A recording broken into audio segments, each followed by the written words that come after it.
जय जगन्नाथ बंधुगण आपण मानक हार्दिक शुभेच्छा एवं शुभकामना। आपणकर जदि मीन राशि होता है तेबे एही भिडियोटी आपणक पई थरे मात्र ए भिडियोटी को शेष पर्यंत निश्चिंत देखंतु।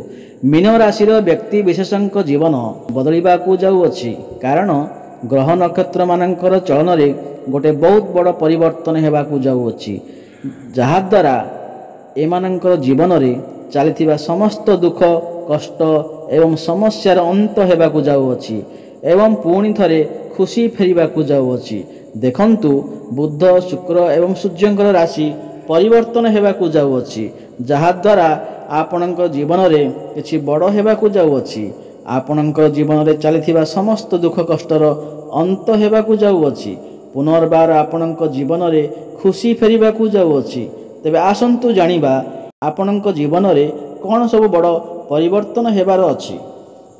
एहा पूर्वरु जदि आपणकर विमीन राशि होता है एवं आपण भी ईश्वर को सच्चा हृदय रे भक्ति करुथांती विश्वास करुथांती तेबे एही वीडियोटी को लाइक करी कमेंट बॉक्स रे जय माँ दुर्गा जय माँ लक्ष्मी जय जगन्नाथ अवश्य लिखंतु। देखंतु शुक्रंकर राशि परिवर्तन हेबाकू जाउअछि। शुक्र जे कि धनर कारक ग्रह शुक्र ग्रह को माँ लक्ष्मींकर स्वरूप माना जाए। शुक्र आपणकर अष्टम घरे थिले खराब स्थिति रे थिले सेतिपाई आपणक जीवन रे धनर आसुनथिला धनर व्यय घटुथिला आपणकर पैसा संचय होई पारु नथिला किंतु वर्तमान शुक्र आपणकर नवम भाव को चलन करिवे भाग्य भाव को चलन करिवे तेबे यह आपणक पई बहुत उत्तम समय अटे।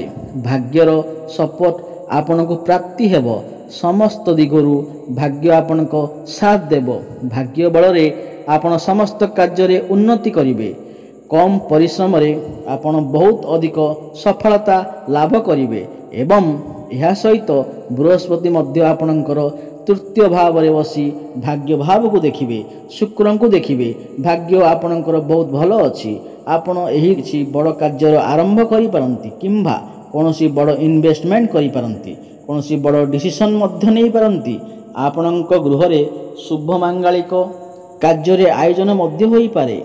शेयर मार्केट स्टॉक मार्केट एवं ट्रेडिंग रे काम करुथिबा लोक माननक पई समय अत्यंत शुभ अटे। सेमानक काम रे बहुत अधिक सफलता प्राप्ति हेबो। आपणक आकस्मिक धन मध्य प्राप्ति होई पारे। चारि दिगरु आपणक लाभ ही लाभ प्राप्ति हेबो।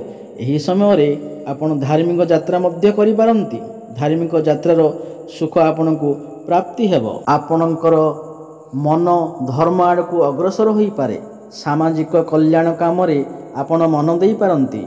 आपण एही समय रे कोनोसी छोटो मोटो ट्रैवल करि पारंती छोटो मोटो जगह को यात्रा करि पारंती। आपणकर कम्युनिकेशन स्किल बहुत भल रहिबो। मैनेजमेंट बैंकिंग क्षेत्र रे ट्रैवल एंड टूर यही सब क्षेत्र रे काम करुथिबा लोके माननकु बहुत अधिक लाभ प्राप्ति हेबो।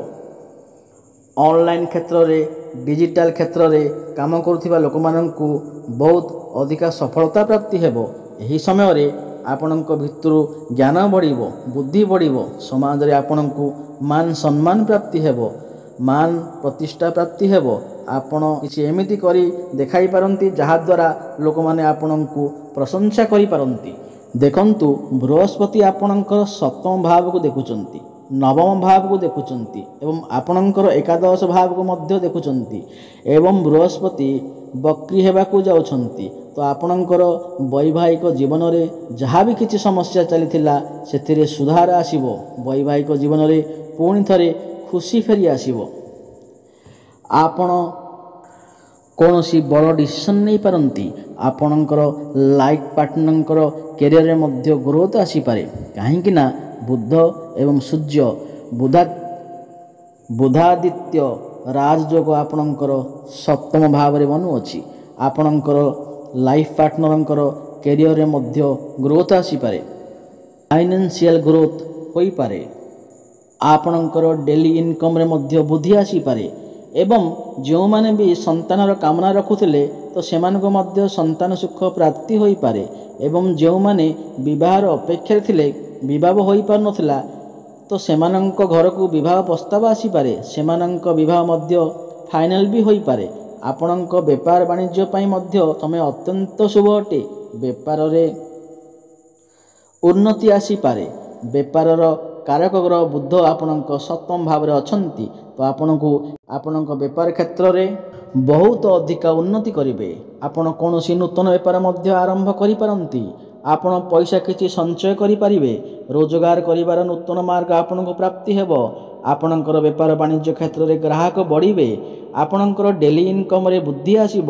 ବ୍ୟାଙ୍କ ବାଲାନ୍ସରେ ଆପଣଙ୍କର ବୃଦ୍ଧି ଆସିବ ଏବଂ ବୃହସ୍ପତି ଆପଣଙ୍କର ଏକାଦଶ ଭାବକୁ ଦେଖୁଛନ୍ତି। ଏକାଦଶ ଭାବ ଆପଣଙ୍କର ଇଚ୍ଛା ପୂର୍ତ୍ତିର ଭାବ ହୋଇଥାଏ। ତ ଆପଣଙ୍କର ଏହି ସମୟରେ କୌଣସି ଗୋଟିଏ ବଡ଼ ଇଚ୍ଛା ନିଶ୍ଚିନ୍ତ ପୂର୍ଣ୍ଣ ହୋଇପାରେ। ଆପଣଙ୍କୁ ଚାରିଦିଗରୁ ଲାଭ ହିଁ ଲାଭ ହୋଇପାରେ। ବଡ଼ ଭାଇ ଭଉଣୀଙ୍କ ସପୋର୍ଟ ଆପଣଙ୍କୁ ପ୍ରାପ୍ତି ହୋଇପାରେ। ଗୁରୁଜନମାନଙ୍କର ଆଶୀର୍ବାଦ ଆପଣଙ୍କୁ ପ୍ରାପ୍ତି ହୋଇପାରେ। ଆପଣଙ୍କର କ୍ୟାରିୟର କ୍ଷେତ୍ରରେ ବହୁତ ବଡ଼ ପରିବର୍ତ୍ତନ ହୋଇପାରେ। ଟ୍ରାନ୍ସଫର ହେବାର ଯୋଗ ମଧ୍ୟ ବନୁଅଛି, କାହିଁକି ନା ବୃହସ୍ପତି ବକ୍ରି ଅବସ୍ଥାରେ ଅଛନ୍ତି ଏବଂ ଆପଣଙ୍କର କ୍ୟାରିୟର କ୍ଷେତ୍ରରେ ଯାହା ବି କାର୍ଯ୍ୟ ପେଣ୍ଡିଂ ରହୁଥିଲା ବା ଅଟକି ରହୁଥିଲା ତାହା ମଧ୍ୟ ପୂର୍ଣ୍ଣ ହେବ। ଆପଣଙ୍କର ଅଟକି ରହିଥିବା ସମସ୍ତ କାର୍ଯ୍ୟ ସୁରୁଖୁରୁରେ ହୋଇଯିବ। ପ୍ରମୋସନ୍ ହେବାର ମଧ୍ୟ ଯୋଗ ବନୁଅଛି ଏବଂ ଯେଉଁମାନଙ୍କର ବି ଚାକିରି ନଥିଲା ଏବଂ ଯେଉଁମାନେ ବି ଚାକିରି ପାଇଁ ଅପେକ୍ଷା କରିଥିଲେ, ଯେତେ ଚେଷ୍ଟା କଲେ ମଧ୍ୟ ଆପଣଙ୍କୁ ଚାକିରି ପ୍ରାପ୍ତି ହୋଇପାରୁନଥିଲା, ତ ଆପଣଙ୍କୁ ନୂତନ ଚାକିରି ମଧ୍ୟ ପ୍ରାପ୍ତି ହୋଇପାରେ।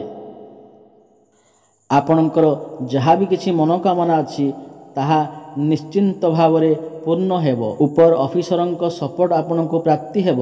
ଦେଖନ୍ତୁ, ଶନି ଆପଣଙ୍କର ଦ୍ୱାଦଶ ଭାବରେ ବିରାଜମାନ ଅଛନ୍ତି। ଦ୍ୱାଦଶ ଭାବ ଫରେନ୍ର ଭାବ ହୋଇଥାଏ, ହସ୍ପିଟାଲର ଭାବ ହୋଇଥାଏ, କୋର୍ଟ କଚେରୀର ଭାବ ହୋଇଥାଏ। ହସ୍ପିଟାଲରେ କାମ କରୁଥିବା ବ୍ୟକ୍ତି ବିଶେଷମାନଙ୍କୁ ବହୁତ ଅଧିକା ଲାଭ ପ୍ରାପ୍ତି ହେବ।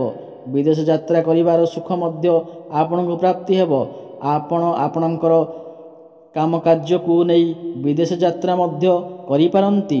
ଇମ୍ପୋର୍ଟ ଏକ୍ସପୋର୍ଟ କାମ କରୁଥିବା ଲୋକମାନଙ୍କ ପାଇଁ ସମୟ ଅତ୍ୟନ୍ତ ଶୁଭ ଅଟେ। ସେମାନଙ୍କୁ ଲାଭ ହିଁ ଲାଭ ପ୍ରାପ୍ତି ହେବ। କୋର୍ଟ କଚେରୀରେ ଚାଲିଥିବା ମାମଲା ଆପଣଙ୍କ ସପକ୍ଷରେ ଯାଇପାରେ ଏବଂ ବୃହସ୍ପତି ବଳବାନ ଅବସ୍ଥାରେ ଥିବାରୁ ଆପଣଙ୍କର ପ୍ରେମ ଜୀବନରେ ମଧ୍ୟ ଯାହା ବି ସମସ୍ୟା ଥିଲା ତାହା ବି ସୁଧାର ଆସିଯିବ।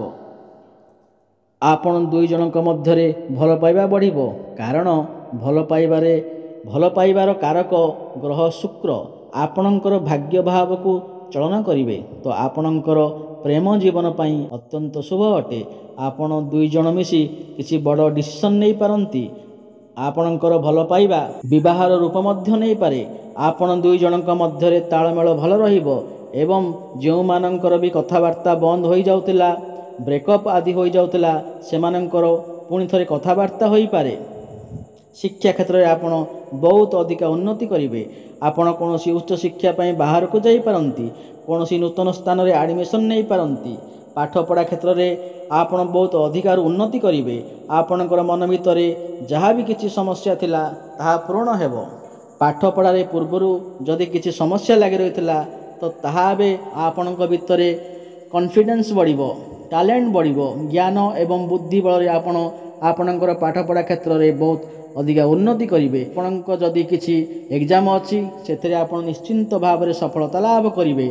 ଏବେ ମୋଟାମୋଟି ଭାବରେ ଦେଖିବାକୁ ଗଲେ ଆପଣ ସମସ୍ତ କ୍ଷେତ୍ରରେ ଉନ୍ନତି କରିବାକୁ ଯାଉଛନ୍ତି। ତାହା ପ୍ରେମ କ୍ଷେତ୍ରରେ ହେଉ, ଶିକ୍ଷା କ୍ଷେତ୍ରରେ ହେଉ, ଆପଣଙ୍କର ବୈବାହିକ କ୍ଷେତ୍ରରେ ହେଉ, ବେପାର ବାଣିଜ୍ୟ ବି ହେଉ ଏବଂ ବେପାର ବାଣିଜ୍ୟ, ଭାଗ୍ୟ ଏବଂ କ୍ୟାରିୟର କ୍ଷେତ୍ରରେ ଯାହା ବି ହେଉ ଆପଣ ବହୁତ ଅଧିକା ଉନ୍ନତି କରିବାକୁ ଯାଉଛନ୍ତି।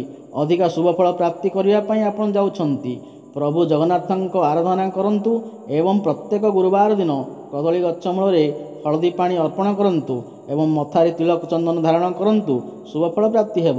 ଯଦି ଆପଣଙ୍କୁ ଏହି ଭିଡ଼ିଓଟି ଭଲ ଲାଗେ ତାହେଲେ ଭିଡ଼ିଓଟିକୁ ଲାଇକ୍ କରିଦିଅନ୍ତୁ ଏବଂ ସାଙ୍ଗସାଥିମାନଙ୍କୁ ସେୟାର କରନ୍ତୁ। ଜୟ ଜଗନ୍ନାଥ।